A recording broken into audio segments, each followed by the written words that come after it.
Hi hello இன்றைக்கி நான் ஓமவல்லி இலையில் ஒரு பஜ்ஜி பண்ண போகிறேன்.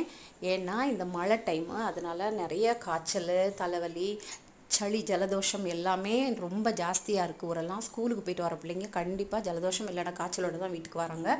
நம்ம கஷாயமாக செய்து கொடுத்தா அவங்க குடிக்க மாட்டாங்க. அதனால் ஓமவல்லி இலையில் நான் பஜ்ஜியாக செய்து கொடுத்தா விரும்பி சாப்பிடுவாங்க. அதனால் நான் பஜ்ஜி செய்திருக்கேன். அதாவது இதுக்கு தேவையான பொருள் என்னன்னு பார்த்தீங்கன்னா, 2 சின்ன கரண்டிக்கு 2 கரண்டி கடலை மாவு, ஒரு அரை டீஸ்பூன் வத்தல் பொடி, கொஞ்சமாக காயத்தூள், உப்பு 3 சேர்த்து நல்லா மிக்ஸ் பண்ணி ஒரு 5 நிமிஷம் அப்படியே வச்சுருங்க. 5 ஓமவல்லி இலை எடுத்திருக்கேன். இலை எடுத்து நல்லா கழுகி தொடச்சி வச்சுட்டு எண்ணெய் சூடானதும் அந்த மாவில் முக்கி இதை பஜ்ஜியாக செய்து கொடுங்க. பிள்ளைங்களும் ஸ்நாக்ஸ்ன்னு சொல்லிட்டு விரும்பி சாப்பிடுவாங்க. மருந்தும் சாப்பிட்ட மாதிரி இருக்கும். இந்த மாதிரி பிள்ளைங்களுக்கு கொடுத்தீங்கன்னா ரொம்ப விரும்பி சாப்பிடுவாங்க.